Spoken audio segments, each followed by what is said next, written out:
It's Word Balloon. John Suntress here. And again, I just gave you a whole big intro there, Priest, and you couldn't hear it.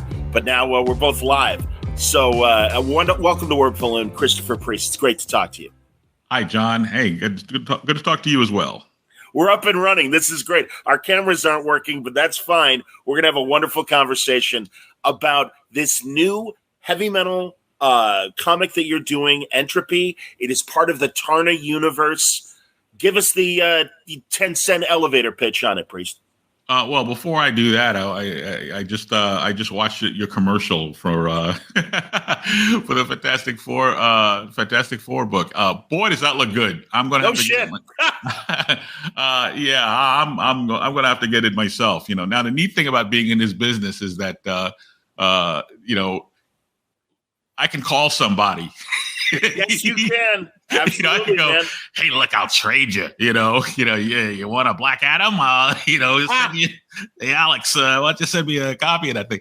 Awesome. It just looks. Is he writing it too? He is. It's coming out of Abrams, but it is a Marvel book. And man, I've been talking to him off the record about it for like the last year and a half, and now it's finally coming out in I believe September, or either the very end of September or the beginning of October. And it's epic. I've read it. It is incredible. It is beautifully painted, as of course Alex always does. But I mean, he gets these guys, and it's so great that he is back doing an interior, and it's all because of his love of Kirby and the Fantastic Four. Yeah, I can only imagine how long it took to do that, though, because it's just so labor intensive. And then he goes and he shoots all these models, and I mean, there's a lot to it. There's a lot to his process. Absolutely. Have you ever, before we get into Entropy, did you ever work directly with Alex in any way? I have not. I'm not good enough to be invited to work with Alex Ross. But I do know Mark Waid personally, so I worked with him vicariously. I live my life through Mark Waid. See. All right, so Entropy. Talk to me. Entropy. Okay, so at some point, I was asked to. Heavy metal is developing their own sort of multiverse, Yes. And they're basing it on characters that were established over the years in their magazine and in their films. And they needed a bad guy. They wanted to develop a bad guy, and it's weird because for years I was typecast as like, okay, he's the guy who writes the black characters. Sure, I'm not sure how that happened. Well, and then I started writing Deathstroke for DC Comics. Yes, and now I'm the guy who writes the villains. So hey, we want you to write the Dr. McKill. Oh yes, Dr. McKill. So it's real easy to kind of get pigeonholed in any kind of creative business. And at the moment, this is kind of my lot in life, where it's like, hey, he's the villain guy. I did a villain for the Lion Forge, which is where Joseph developed the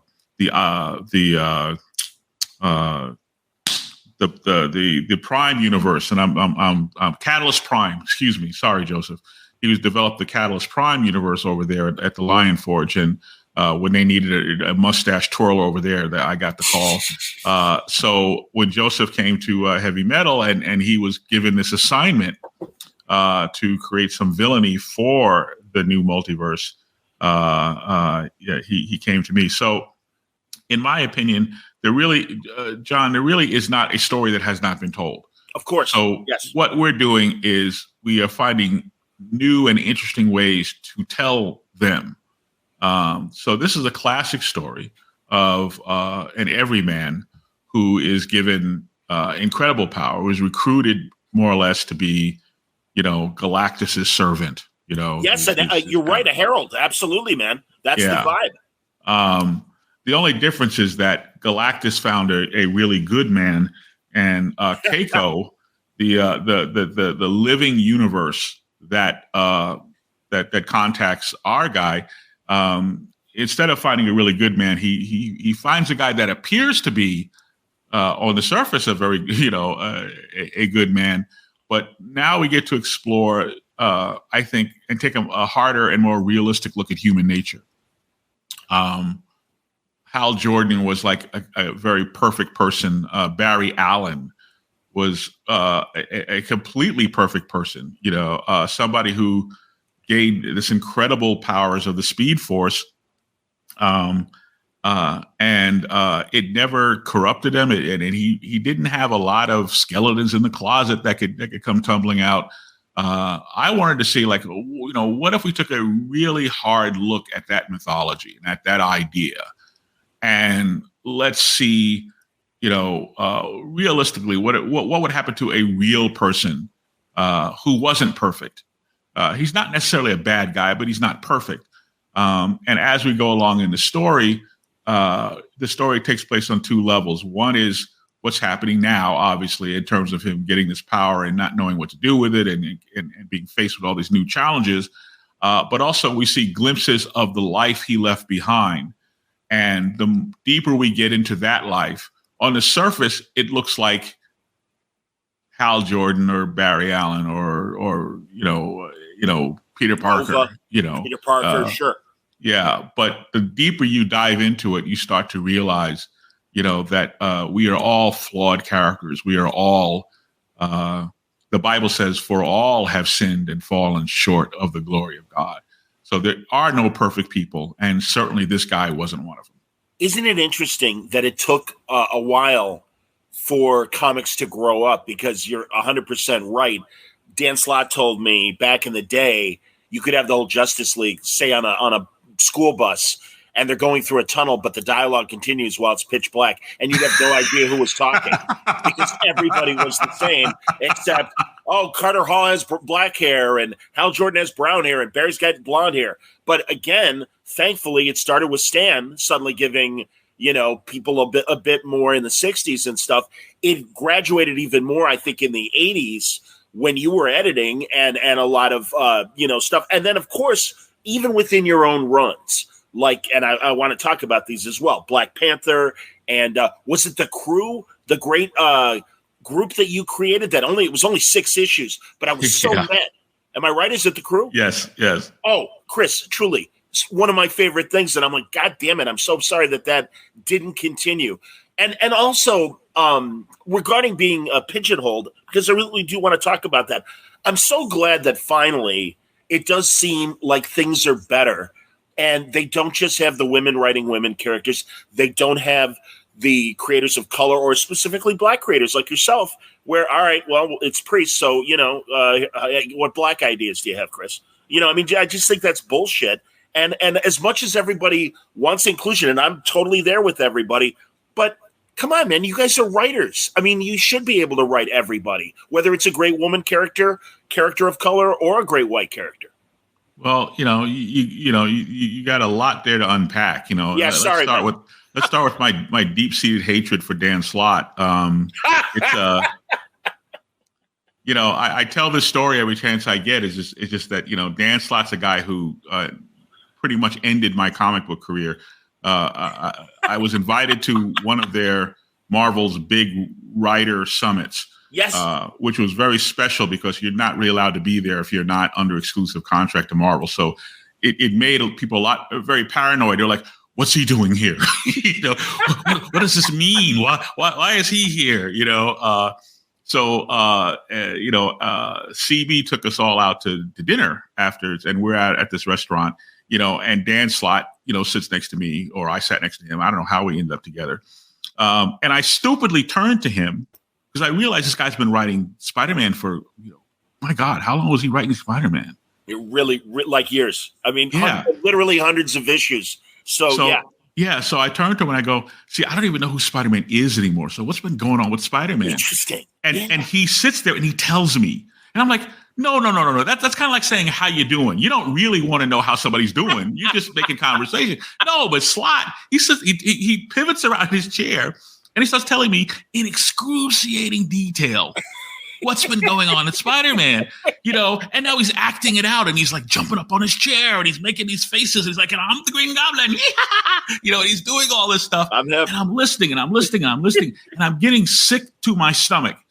And at some point, I put my hand up to Dan and go, Dan, I got to go. This is fascinating. I got to go. And I leave the restaurant and I'm walking down the street, and my hand to God, as I'm walking down the street, I just say to myself, it's over. It's just over. That was the most brilliant work I have ever heard in 40 years of writing comics. This whole thing with the Superior Spider-Man and all the twists in that, and everything that came before that, and everything that was after that, and all this man is a brilliant writer, and I would never in a million years have thought of that. And I just had this feeling that it's time to get out of the ring. I can't do it anymore. I shook it off later, but of course you did. But Dan Slott, so then you skip ahead to Justice League, and I'm like, okay, so I would have mentioned Peter David. So Peter David was a guy working in the sales department at Marvel when I was there. Okay. And he and I became pretty good friends, and we were having lunch together a lot, and we were hanging out, and then I'm over his house and so forth. Anyway, so Peter, he goes, I really want to write comics. And I'm going, oh, groan. Because, and I'm going, I really like this guy, but now he's going to, put me in this position where I'm going to have to, because I read a lot of really bad stuff, Well, sure, you were an editor back then. So, yes, I understand. And I'm like, I got stacks of this stuff, and I spend all day trying to fix people's, oh, God. So Peter hands in this spec script, and it was brilliant. And I gave him a couple of fill-ins, and they were brilliant. And, so anyway, I ended up putting him on a Spectacular Spider-Man. It was, to me, Peter David became maybe one of the most interesting voices to come along and fresh voices to come along in a very long time. Because now he's writing Spider-Man. It's the same Spider-Man. It's legitimately Spider-Man. He's very funny. So he's even a more funny Spider-Man. He's the funniest Spider-Man since Jerry Conway. Jerry Conway's Spider-Man was hilarious. I'm with you. But this is what you were talking about, or what Dan Slott was talking about, where, as far as the bus going through the tunnel and all the voice of the same, where Peter just came in and brought this unique voice and injected the whole franchise. Like Tom DeFalco was writing the classic Spider-Man, and that was excellent. That was really great. And I had David Michelinie. He was writing the experimental fish out of water Spider-Man. So he had a whole different take. He and Mark Silvestri were over on Web of Spider-Man, doing a whole different take. But Peter, we were sending out issues of Spectacular Spider-Man that both Peter and I were convinced we were going to be fired.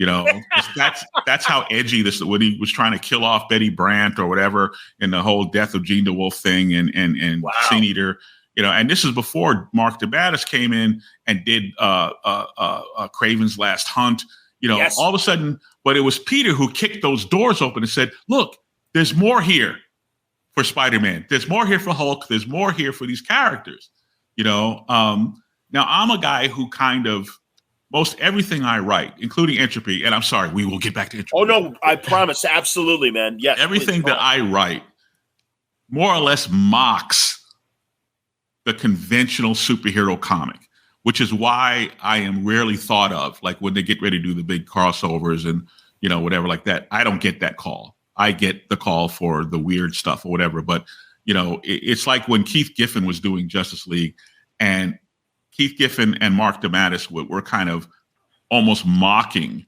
the standard tropes of superhero comics and doing things unexpected. And they, DC had me babysit Justice League for 10 issues. They didn't give me the book. They had me sort of, would you mind watching the kid while Scott Snyder finishes up Metal, and then, get lost because Scott's ready to take the book now, and by the way, you can't do any big stuff because Brian Hitch did all the big alien invasion and blah, blah, blah. And as soon as Scott gets here, he's heading straight for the source wall. So, I don't know what you're going to do, but you can't do anything like that. So, what I decided to do was I did my own sort of turn on Peter David and Keith Giffen, where I looked internally and I said, look, if these characters were really walking around, if they were on that school bus, you would be able to tell who was talking and so forth. because they have different. Every character has his or her own different set of values and their own outlook on the world. Yes. And sometimes those things don't necessarily gel, and by the way, I hate Batman. So I wanted to, I wanted to have this meltdown. So I called Scott and I said, look, here's what I want to do. I want to completely destroy the Justice League. So when you arrive, there's nothing left. I mean, we crashed the satellite, Scott. There will be nothing left.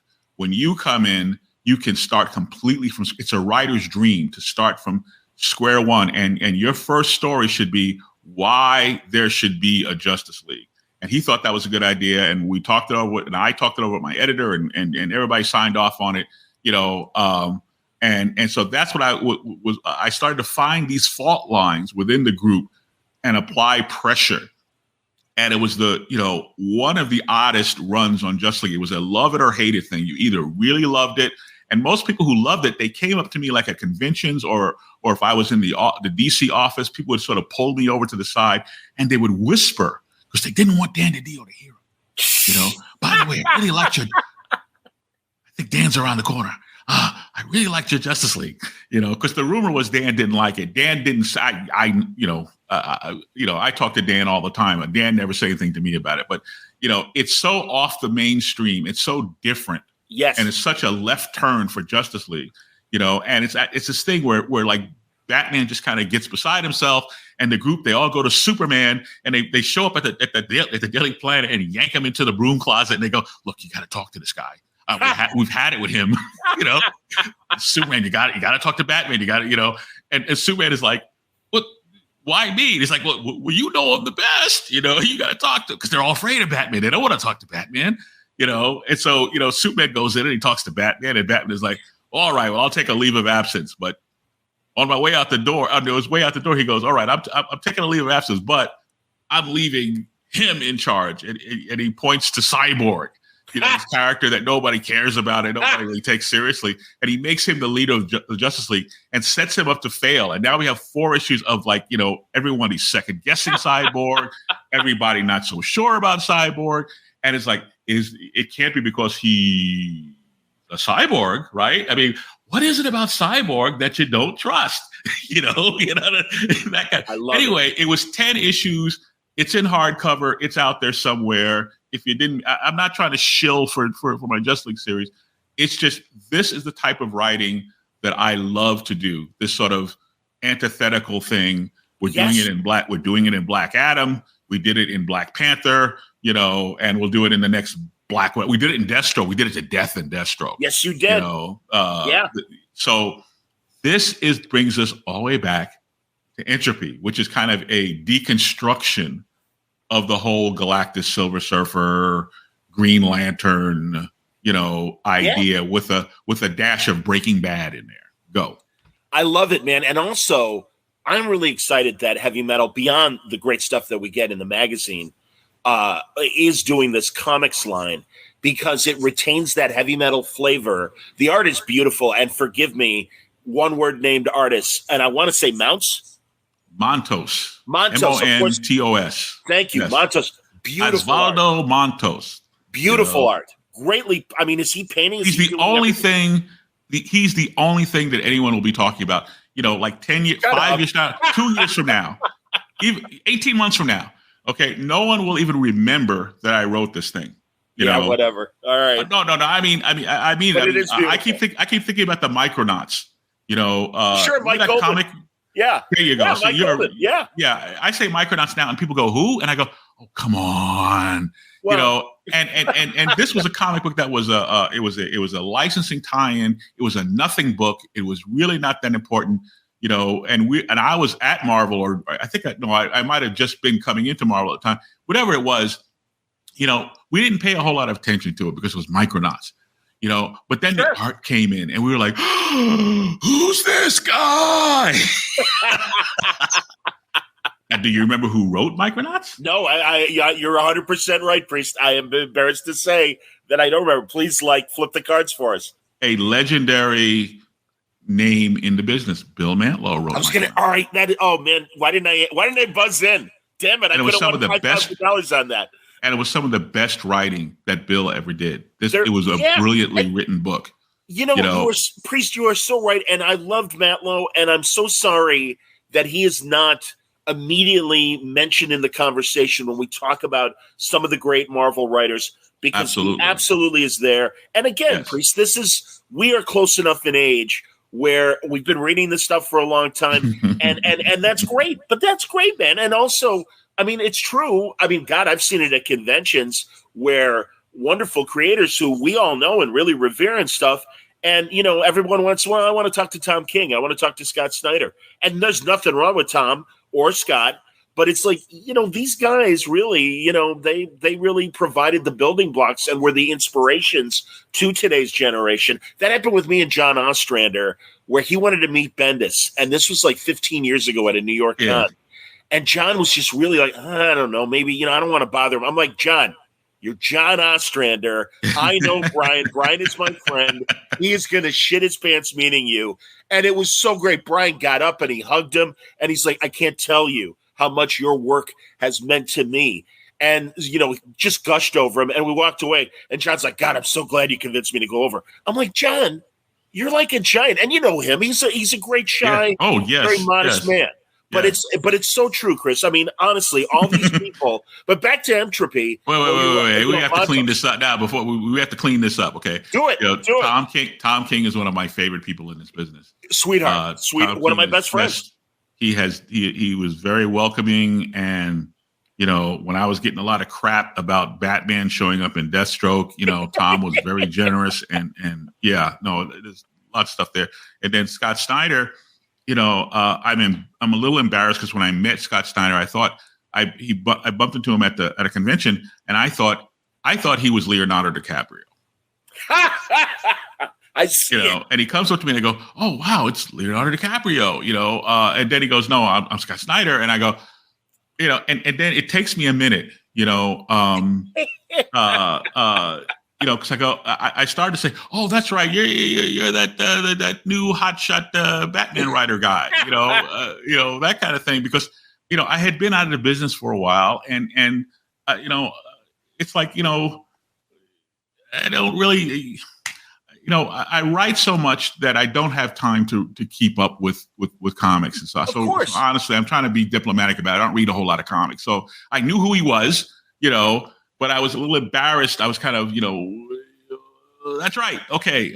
Right. I got it. All right. So anyway, these are great guys and terrific artists, terrific writers, and very generous. And, I would like to meet them too. Let's put it that way. I'm hip, man. Well, and also, again, Priest, you're in that category. Sorry, Quantum and Woody, your Black Panther run. I mentioned the crew before, and that's why. And again, I'm so glad you're working with heavy metal. I loved the first issue of Entropy. I also loved the sneak preview. Where did the sneak preview appear? The sneak preview of Entropy. Where did it? They sent you like a short story or something. They did. Yes, they did. Okay, yeah. No, that's the. That is the story that appeared in the magazine, Heavy Metal Magazine, number 318. Sure. Because we wanted to explain the concept of Entropy is that if he is like a herald, let's say a herald of Galactus, in the Heavy Metal universe, they're called Crusaders. So he is the 11th Crusader. And his first assignment as the 11th Crusader is to kill the 10th Crusader. That's job number one. Okay, awesome. You're hired. Go kill your predecessor. Wow. So so the 10th Crusader calls him she, which is pretty funny because he's like, no, I'm a man, and Crusader 10 is like, what do you mean you're a man? I don't understand. It's like you keep calling me she. And so the Crusader spells it out. XI, you're the 11th Crusader, and XI is pronounced she. Understood. Like the president of China. She. Sure. Right. Okay. So he keeps calling his predecessor Crusader X because it's the 10th Crusader and they use Roman numerals, and So anyway, so his first job is to kill Crusader X, and let's see. I don't know. Hang on one second. Sure, man. As you're gathering yourself, okay, I'll let everyone know that this prelude short story is, as you just said, in Heavy Metal 318, and yes. It is on sale now. Yes, so that's kind of the thing there. So what we wanted to do in the magazine, in the Heavy Metal magazine, is explain, number one, who or what Keiko is. And introduce the concept of the heavy metal multiverse. And then we're telling the story of the first Crusader 1. So sure. that's what happens in the short story there. And it's a very simple concept of the idea of God trying to talk to his creation. There's scripture that says that no man has seen God. And theology that promotes the idea that if we were to see God as God truly exists, as truly appears with our naked eyes, we would be driven insane.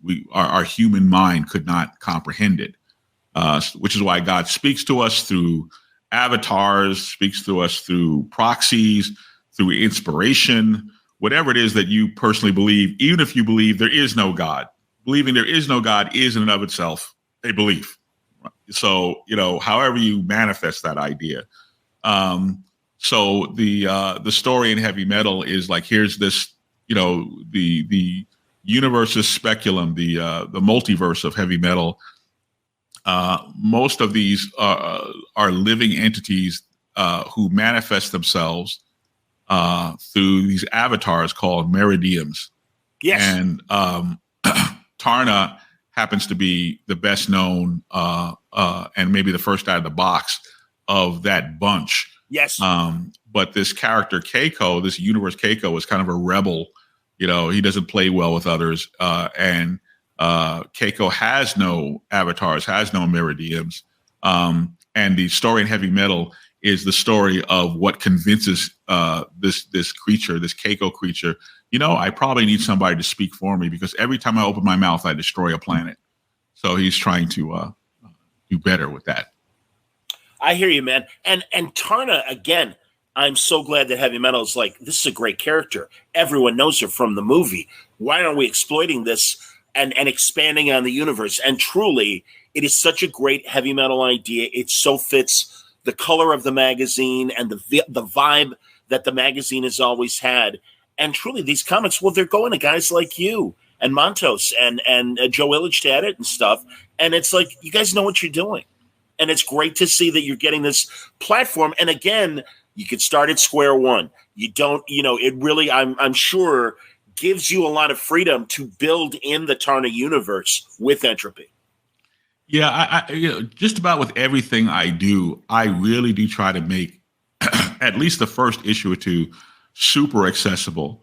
Sure. It's difficult to maintain that as we go along, because we get deeper into the plot or deeper into the continuity, but if you pick up Entropy #1 or Black Adam #1, or we're doing Vampirlella Year 1 #1, which just shipped. I was going to get to all that. Absolutely. It's like, you walk in the door and you don't need to know who any of these people are. I don't want to, I myself will go to a comic book shop and walk over to that wall of new releases and be so intimidated, because now we got multiple variant covers. They're not just a bunch of a lot of comics, but a lot of versions of a lot of comics. Yes, sir. And so here I am, Grandpa, standing here going, I don't know where to start. Where do I start? So when I'm writing a book, I try to take it easy on the grandpas in the world to go, look, you don't have to know a darn thing about Black Adam. You don't have to see the movie. Just pick it up. Entropy, brand new character. You never seen him before. And you open up the book, and once upon a time, there was a guy named Henry, and he's a mail carrier, and he has a dog and a wife and a little kid, and he's got this great life, and then Shit gets real. Exactly.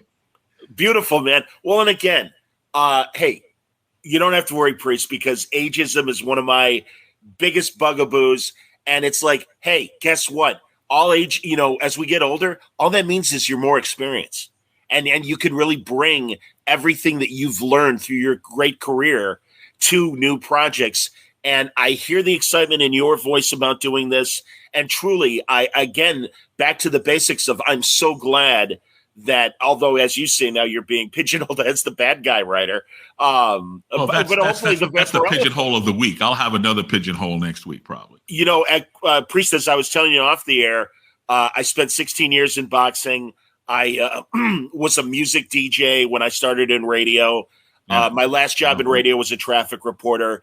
And that's why I love doing Word Balloon, because I get to talk to not only great comic book people, but also, I just talked to Mike Reese, the Simpsons writer.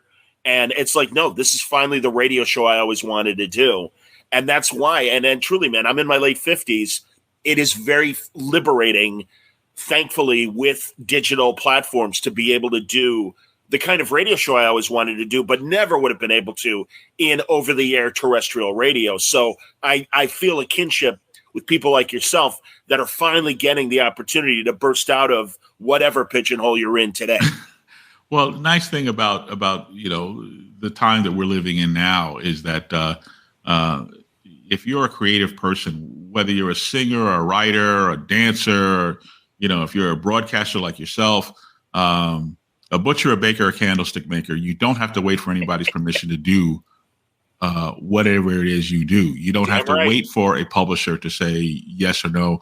Through the magic of Kindle and digital publishing, there's platforms, there's ways for you to get your content out there.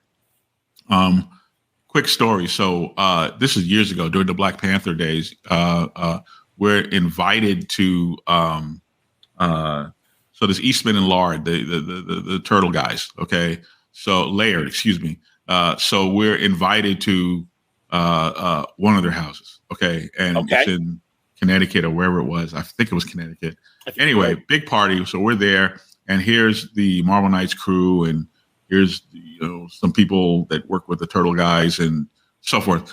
And I was terrified to be there because I knew Kevin Smith was going to be there.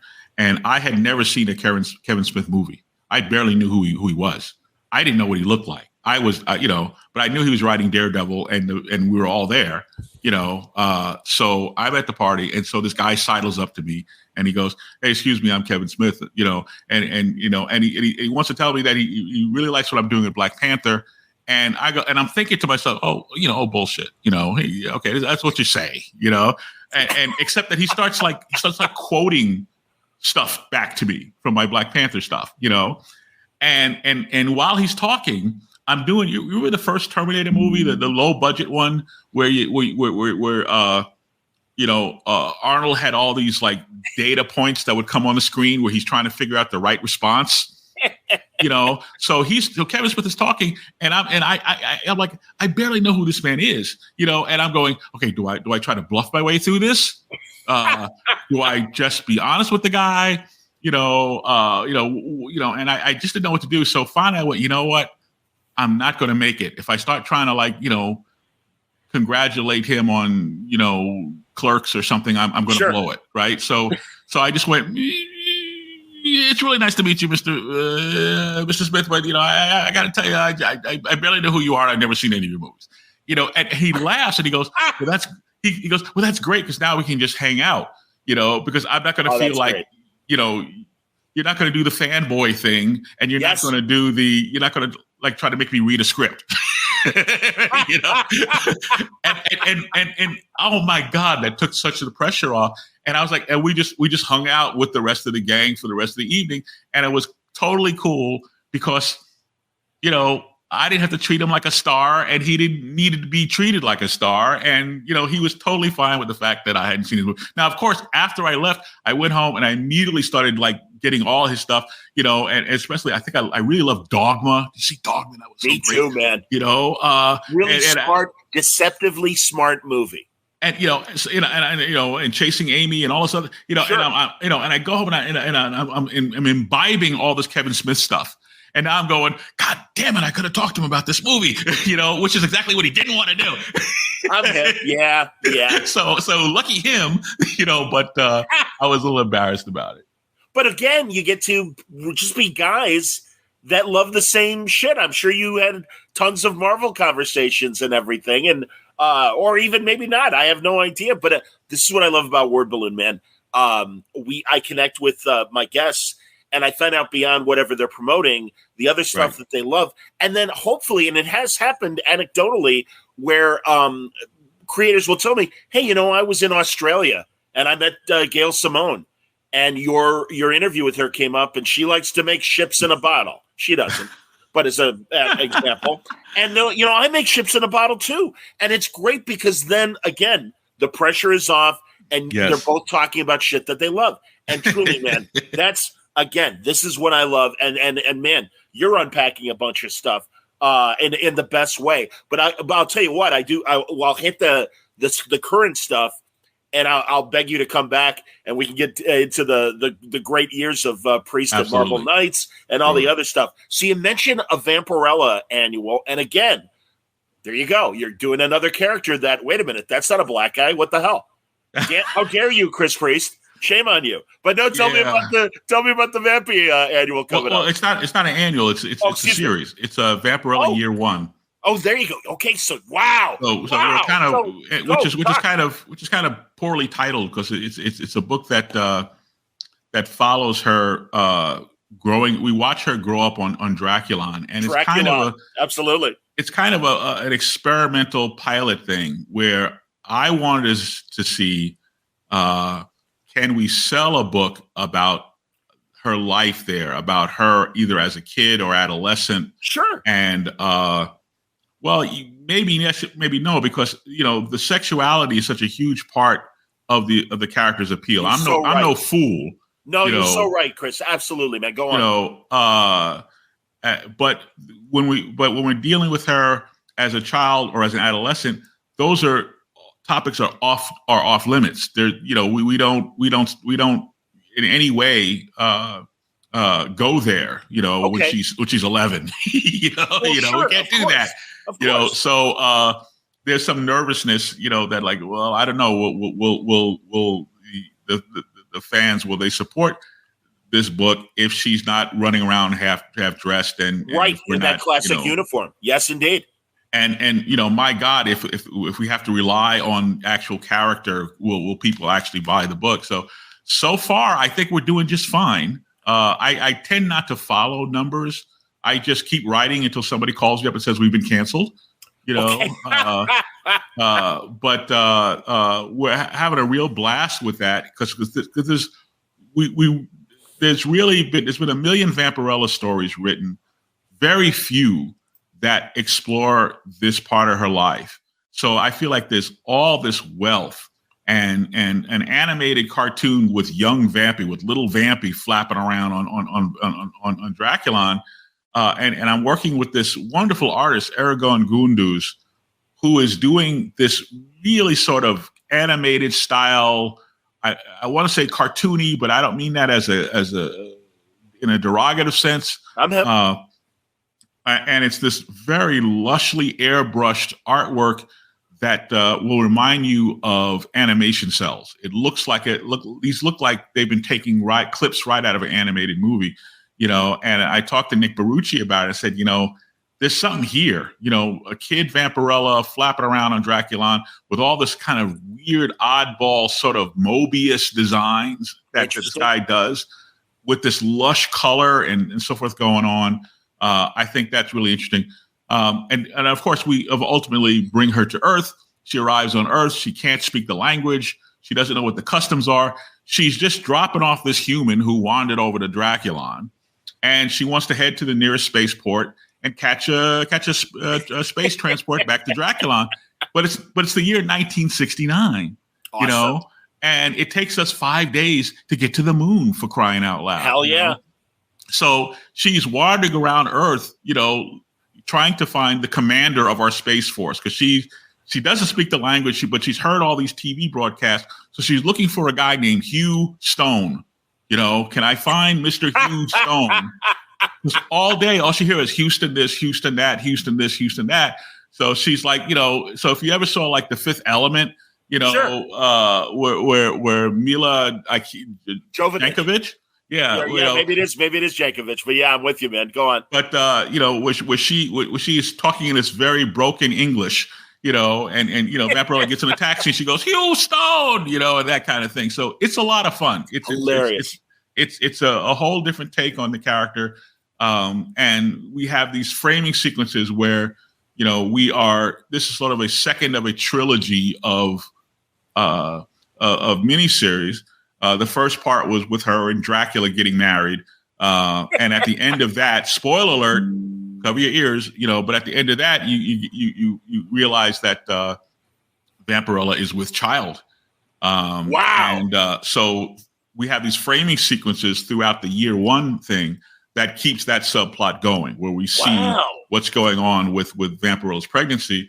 And on the other side of year one, we will be launching a series called Rage, where we see Vampirella bring into the world the child of Dracula, and everybody is trying to kill it. So hang on to your hats. That's what we're up to. Fantastic, man. And I love that you're putting her on Earth in 1969. This is a conversation I've had with Matt Wagner, and Matt always says characters work best if you keep them in the era in which they were created.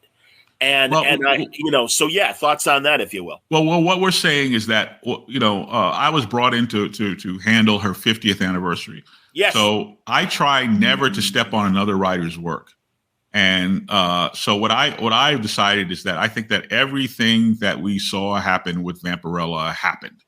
And that Vampirella, although she looks like she's 25, Vampirella is approximately 70, 74 years old. Immortal vampire, certainly. And she just ages very, very slowly. And we've kind of established that in the comic book. So she landed here on Earth when her Warren magazine title launched in 1969. So she lands here, literally days before the moon landing in the summer. That is so great.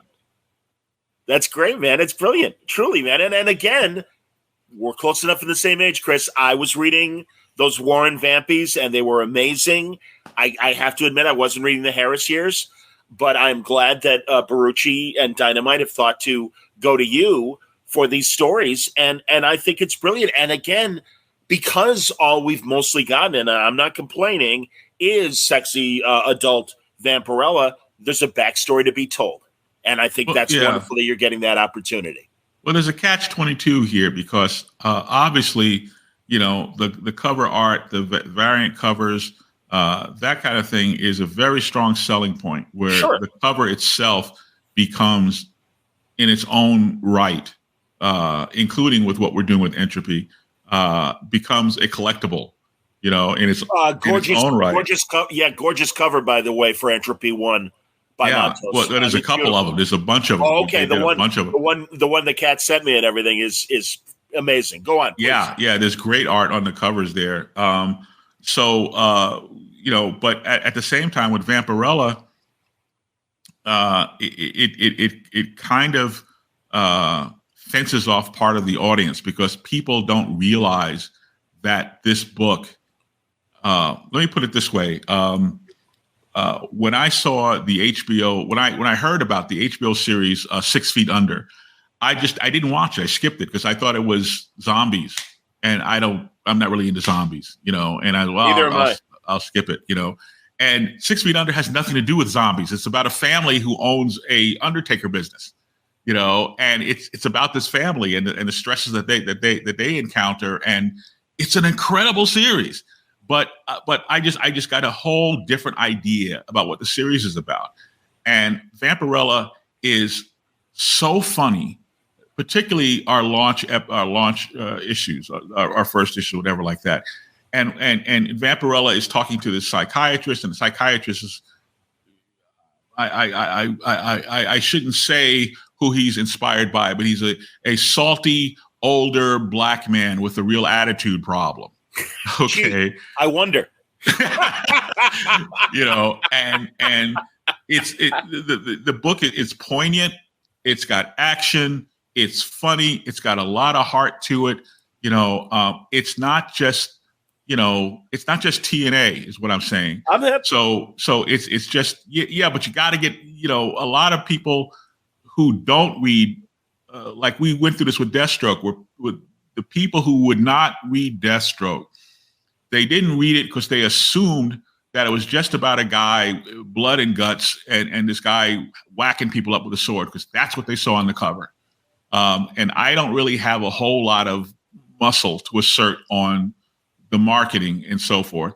But Deathstroke was a book about the world's worst dad. It had almost nothing to do with him being assassin. That's his day job. Okay. But the book was about this guy, his struggles with his family. This is a guy who loves and wants to be loved, but doesn't know how to do either one. And a lot of people missed that book because they looked at the cover and all they saw was Deathstroke swinging the sword and I'm going to kill you, And so with Vampirlella, people will look at the cover and be put off by the sexuality, which is a little silly because I see way more revealing stuff on YouTube these days. Hell yeah, Priest. Yeah. But it's really hard to get through the door and realize that much like 6 Feet Under is not about zombies, Vampirella is not just about TNA. Vampirella has a lot of heart and a lot of good stuff in it. And I'm really, really proud of the work that we've done there. That's wonderful, Priest. And truly, as an older reader, I feel the same way in terms of I appreciate the concern of over-sexuality in comics. I also, and in fact, I've had this conversation with Kelly Sue DeConnick when she rebooted Captain Marvel. And I'm like, I like the blown-out hair, blonde pinup Ms. Marvel. Am I an asshole? And it was great. And I loved her argument back of, she's like, John, just imagine. She goes, by the way, I like sexy Ms. Marvel too. But let's say there's a comic book funeral and everyone's bowing their heads very, reverently at the casket. And there's Ms. Marvel in her thigh-high boots and onesie. And I immediately started laughing and I'm like, all right, I get it. And so that's why I do understand. And I know that in recent years, they have toned down Vampy's classic costume, or as you say, putting him on variant covers and stuff. There's got to be room for both, because I do think that she is such an important and powerful character that supersedes the revealing outfit. And again, I appreciate those choices. And also, you going back to her beginnings, we don't want to see an 11-year-old sexualized. Of course. Yeah, well, exactly. Yeah. But again, it's like, there's, let's not forget that covers are really important, and really the way to, like, wow, I really want to read this book. Look at that. Again, even the Entropy issue 1, which isn't sexual at all, but it certainly conveys that Adam Warlock, Silver Surfer vibe that clearly you're going which is why they did it. I'm pretty sure, 100%. Joseph Illidge is no fool. But with Vampirella, I want to stress that I don't object to the sexuality. I understood that when Nick proposed the book to me, and it's something that I had to go and really think about and process. Because I am a minister. I am a guy who comes from a Christian background, and here's this chick running around in this really skimpy outfit. Yeah. But as I said again, you turn on any rap video, they're wearing less than Vampirella is wearing. Or the influencers on TikTok and Instagram and the like. Right. Go on. And the thing about it is, sexuality is part of the human experience, and if you're going to be a writer, if you're going to be an artist, you have to recognize art for what it is, and not try to politicize it, and not trying to limit it to to the confines of whatever your particular theology is. You're either going to do it or not. And I had the opportunity. I could have put Vampirella in some sort of jumpsuit or something to cover her up, because other people have tried doing that and it hasn't worked. The numbers just collapsed. And I said to Nick, I said, no. I said I would write Vampirella. And if you change the suit, she's no longer Vampirella. The suit is iconic. Yeah. It's like Superman's suit. Superman shows less flesh than Black Vampirella does. But changing Superman's suit in any sort of dramatic way, like even taking his underpants off, really hurt him. We weren't buying it. Bring back the I'm so with underpants. you. Or even New 52 when they changed his hair style and got rid of the split curl. And I'm like, that's Monel. I don't know how to break it to you. Yes. But You know what? I hadn't even thought of that. He looked like Monel. Yes, he did. Yep. So no, again, see, Priest, this is why I'm so glad we're talking now and finally getting to know each other, because I really do. I share a lot of your opinions. And also I'm curious, as a minister, are you a practicing minister? Do you I am a retired minister. Okay. God has given me, God has said, Dominus Ominous, sit downimus. I was in ministry for quite a long time. Wow. I pastored two churches. That's what I was doing when I wasn't in when they were only offering me black characters. I would very politely say, well, thank you for the call. I appreciate it. And, and every 18 months I'd get a call from either Marvel or DC and go, hey, you want to do Black Potato Man? And I'm like, well, that kind of thing. And I just, I don't know at what point I stopped being a writer and I became this black writer, and then, other African-American writers that, who are friends of mine, they grate every time I say that, and I'll get 10 emails from this, don't say that again, like you're ashamed of being black. And I'm like, that's not it at all. I'm just saying that, once upon a time I was eligible to write Green Lantern. I was eligible to write Spider-Man because I was hired to write Spider-Man. I was hired to write Green Lantern. I'm nodding. Yes, sir. And then, I did this Black Panther thing that became very big, and people started going, well, okay, black, priest. And I was like, yeah, but John, the Black Panther comic book, if you think about it for 5 seconds, that book wasn't really about Black Panther. It was about his State Department guy, this guy, Everett Ross. Yep. Everett Ross it was about Everett Ross's cultural awakening. It was about Everett Ross walking into a door, and exploding not just Everett Ross's expectation, but the expectations of frankly the comic book audience at that time, and trying to go, let's explode some of these stereotypes. And I had Everett Ross give voice to all the reasons why white comic readers might not pick up a Black Panther comic. And we probably could not get that comic published today because all comics at Marvel, DC, any of the majors, they're now being sent through this arduous review process and sensitivity readers. And Ross was like, he was completely un-PC, and the things that would come out of his mouth or come into his narrative, could never pass muster today, but they were hilarious. And what they did was they really opened the door, and readers started talking to other readers and going, you got to read this book. You got to read this book. And that's how Joe Quesada and Jimmy Palmiotti and Nancy DeCasian, that's how they sold Black Panther. Well, and again, Priest, is it on Marvel Unlimited? Because I remember getting the issues back in the day, but that is a run. Not only that run, the Ross storyline, but when Panther goes underground, T'Challa goes underground, and Casper Cole has to pretend to be Black Panther well before you made him the White Tiger. And I love that stuff. Truly, you can hear the excitement in my voice. I'm like, this is amazing. And I'll even go further and say, I have no idea what Marvel and Ryan have planned after Black Panther 2. And they haven't even introduced the character. But I would so be, because as much as I like Shuri, I really want I want her to continue to exist and all the characters of Wakanda that they expanded on. But that said, I would really love to see the mantle passed on. And I really think your Casper Cole story was incredible. Well, I have thank you, first of all. I have incredible confidence in Ryan Coogler. Yes, sir. And in Robert Joe Cole, his co-writer. I've met both of them. I spent a lot of time with them. I've talked to Nate Moore, the executive producer. I sent him a bunch of notes when they were prepping Black Panther 2. And my notes are just kind of like the State of the Union notes, where all these busybodies send notes into the White House about what they think should be in the speech.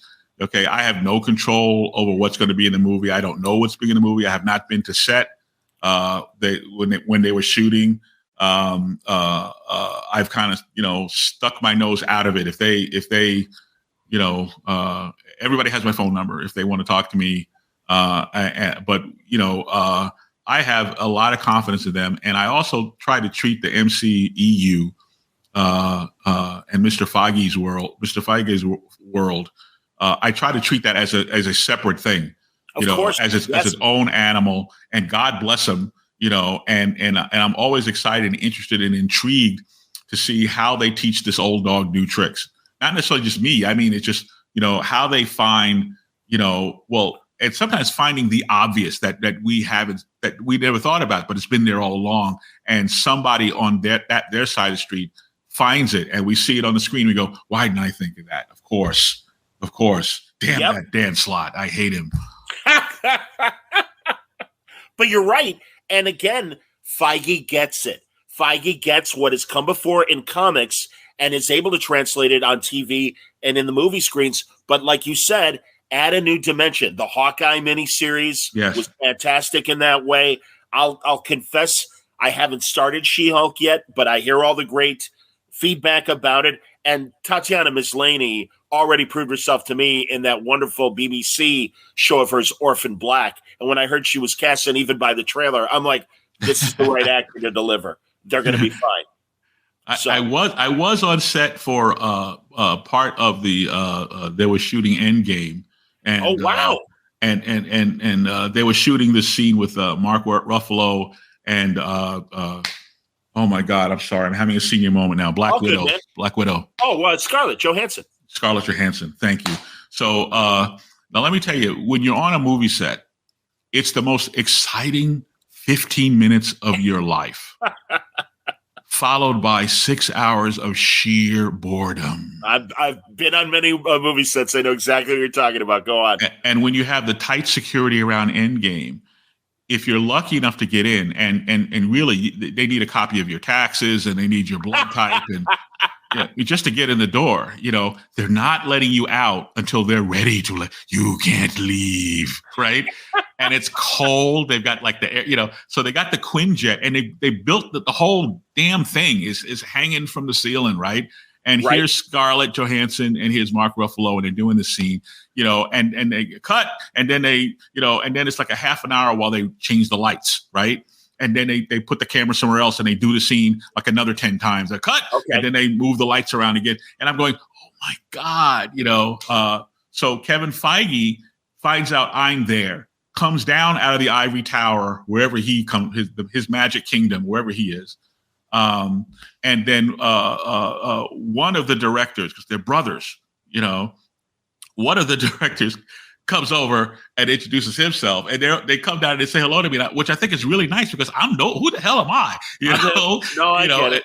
And the writers, they're both there. They come over, they say hello, so I'm standing there talking to Kevin Feige, and Mark Ruffalo is trying to get past me, and he brushes past me, and I was like, who the hell? And I turn around and it's the Hulk, right? He goes right past me. I go, wow, I just got brushed by Mark Ruffalo. It's like my claim to fame. It was very exciting moment, but I got to tell you, they pay these guys a lot of money.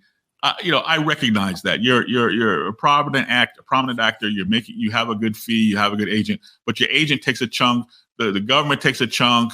Your lawyer takes a chunk. Your ex-wife takes a chunk. Whoever, there's a lot of chunks coming out of it, and you're on your feet all day doing this thing over and over and over. It's not glamorous work. It's these guys and gals, are on their feet in this refrigerator all day long. I'm hip. I'm so hip, man. No, you're absolutely right about all of that. And it's excruciating. Like you said, when you're there, like, I can't believe I'm watching this. And then, all right, take 20. And it's like, good Lord, again? Jesus Christ. Forgive me, priest, because again, I'm speaking to a holy man. I had the honor, of meeting Chadwick Boseman. We were on vacation.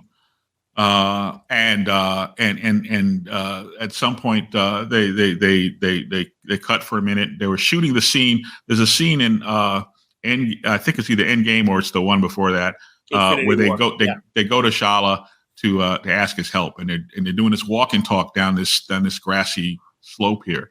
So if you look just past the movie screen, right by the curtain there, I'm right there. Okay. Wow. So they cut. And they're resetting like they always do. and I see Chadwick over there standing by himself. So I walk over to some guy with a headset. I don't know who this guy is. It's a guy with a headset. I figure he's an authority figure. I walk over to him and I go, "Hey, excuse me. Would it be okay if I said hello to Chadwick Boseman?" And the guy looks over at Chadwick and he looks over at me and he goes, "I don't see why not. He's right there." And I go, "Okay." So, I go over to him like really slowly, like I'm going to pounce on him, because he's eating something off the cart or whatever. So I walk over to him and I go, "Excuse me, Mr. Boseman. I just wanted to say hello really quick." My voice just goes really into Jerry Lewis, right? Sure. But as soon as I said, and I stick my hand out, I go, "Hello, I'm Christopher Priest." He breaks into this wide grin and he lunges over and gives me this big bear hug. Oh, that's so great. Go on, please. And of course we took a picture, and I got the picture Wow. somewhere. But he could not have been more gracious. And we had made some sort of unofficial agreement to get together with Reggie Hudlin, because he was working with Reggie Hudlin, of course, on the Marshall film. Yes.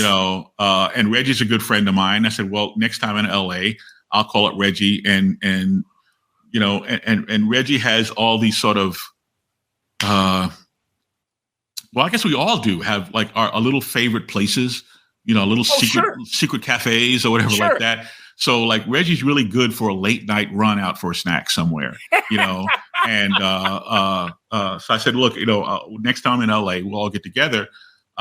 So of course, tragically we lost Chadwick. Yeah. Then of course, COVID hit. It just never worked out. But I'm so glad I got to meet him, and I'm so glad I just got that moment with him. But yeah, it was really cold. It was raining. It was a horrible day. Nobody wanted to be out there, and yet he had to be out there probably for 10 hours. So whatever that check was, he earned it. Let me tell you. What a great ambassador for the character and his entire body of work. And it is so sad in that James Dean sense, although luckily Chadwick was able to do a few more movies than Dean. But, yes. That guy is going to be an all-time great. And I went to see Get On Up, his James Bond biopic. Yes. I went to see that maybe 20 times. I mean, I just kept going back. Like as soon as I got done for the day, I would turn the light off and go, oh, I can still catch a matinee. And the matinee where I lived in Colorado Springs was it was like $5 or $6 if you get there before a certain time.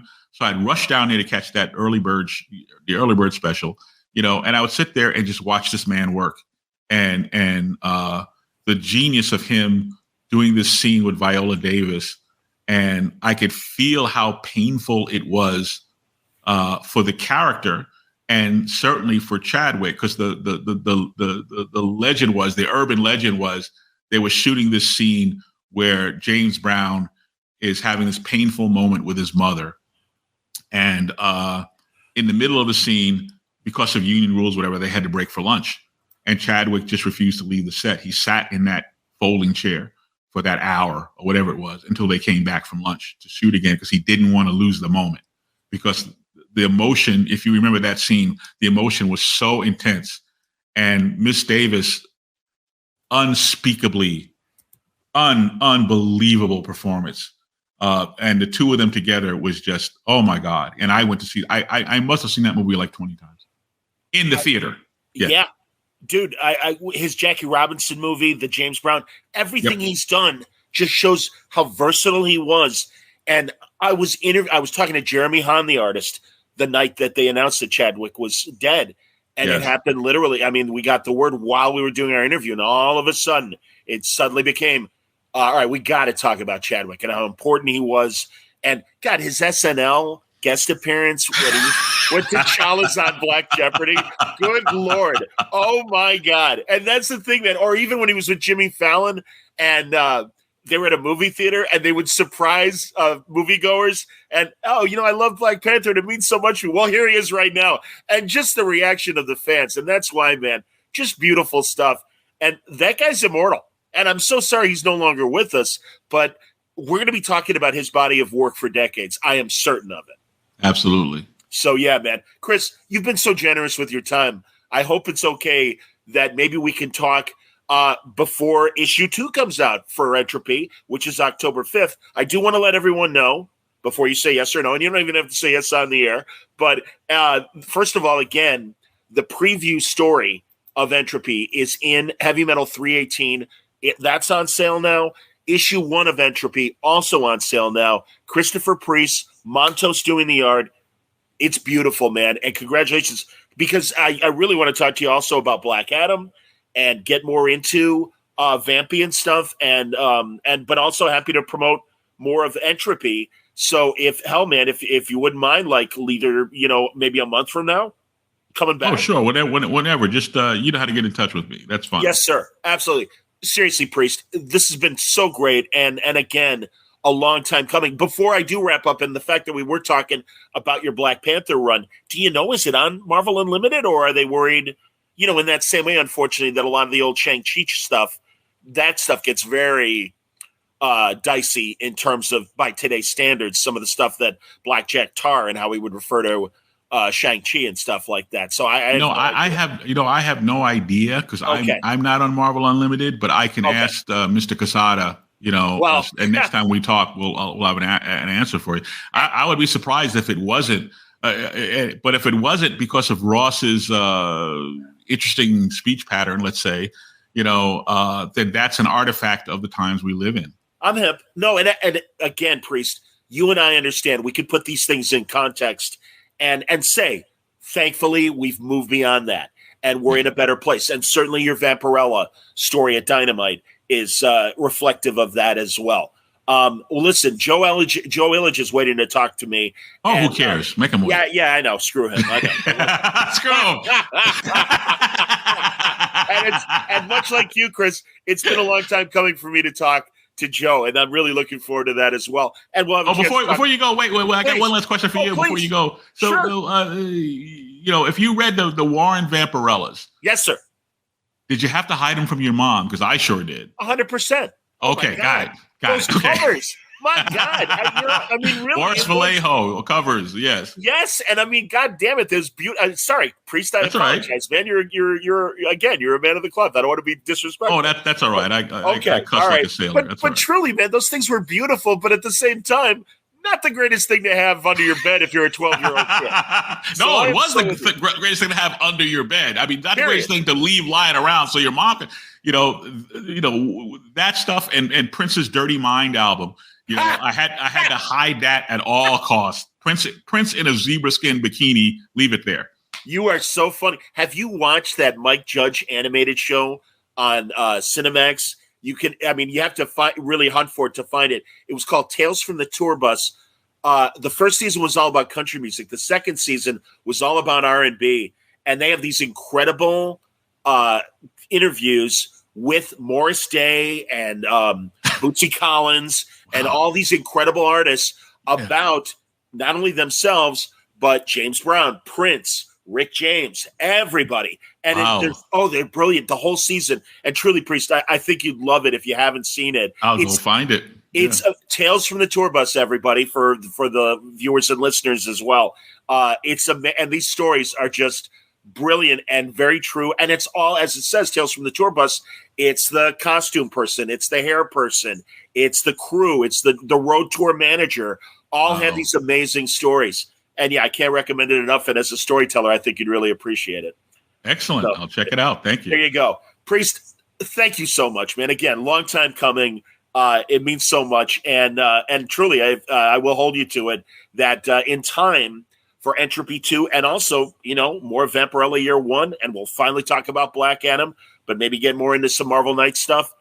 It'd be great to pick up the conversation in a few weeks. Absolutely. Nice talking to you, John. This portion of Word Balloon is brought to you by Aftershock Comics. Aftershock has it going on in August. In fact, a brand new series debuts in August, The Vineyard, from Brian Hawkins and Sammy Kivello. This is a very cool supernatural murder kind of comic book that involves supernatural sacrifice and killing, all in the backdrop of a vineyard.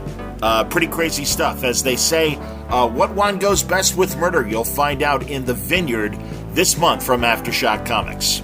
Also from Aftershock, we see the release of Baby Teeth Year 2, Cradle and Grave, the hardcover from Donny Cates and Gary Brown. The successful series continues in hardback, and it's available this month. Also, Volume 2 of Maniac in New York, The Bronx is Burning, another fantastic story from Elliot Callan and Andrea Muti. Really great stuff. The Bronx is Burning, Maniac of New York, Volume 2. Don't forget, for more details on this and other Aftershock creations, go to their website. You will find full story details, preview pages of art, and the diamond codes how to order these books and more at AftershockComics.com. This episode of Word Balloon is brought to you by AlexRossArt.com. Coming up in the later part of the summer or early fall, from Abrams and Marvel, it's Fantastic Four, Full Circle, written and illustrated by Alex Ross. It's a rainy night in Manhattan. Not a creature is stirring except for the Thing, Ben Grimm. When an intruder suddenly appears inside the Baxter Building, the Fantastic Four find themselves surrounded by a swarm of invading parasites. These creatures, composed of negative energy, come to Earth using a human host as a delivery system, but why? Fantastic Four has no choice but to journey into the negative zone. Great story, great creator, as you know, Alex Ross. Really excited for this project. He's been working on it for a really long time. And, man, you are in for some spectacular images. And if you want to get a preview for this, all you need to do is go to Alex's website, AlexRossArt.com. It's there also, as always, amazing paintings, sketches, lithographs, posters, every price point, epic images. You know the name. Check it out, AlexRossArt.com. Word Balloon is brought to you by my listeners. You are the sponsors of Word Balloon, the League of Word Balloon listeners, via subscriptions monthly to Patreon, patreon.com/wordballoon. Hey, couldn't do it without you, honestly, League. I truly appreciate your support. I appreciate your devotion, your listenership, and your patronage, honestly.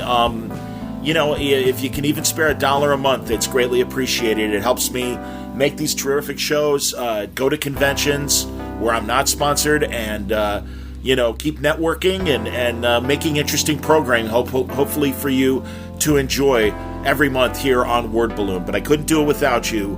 Thank you very much, League of Word Balloon listeners. Again, if you want to subscribe to Word Balloon for as little as $1 a month, all you need to do is go to patreon.com/wordballoon, WORDBALLOON. And again, I really appreciate your patronage, subscription, and attention, all of you, the League of Word Balloon listeners. Until next time, thanks a lot for listening. Word Balloon is a copyright feature of Shaky Productions, copyright 2022. Stay safe, stay happy, stay healthy.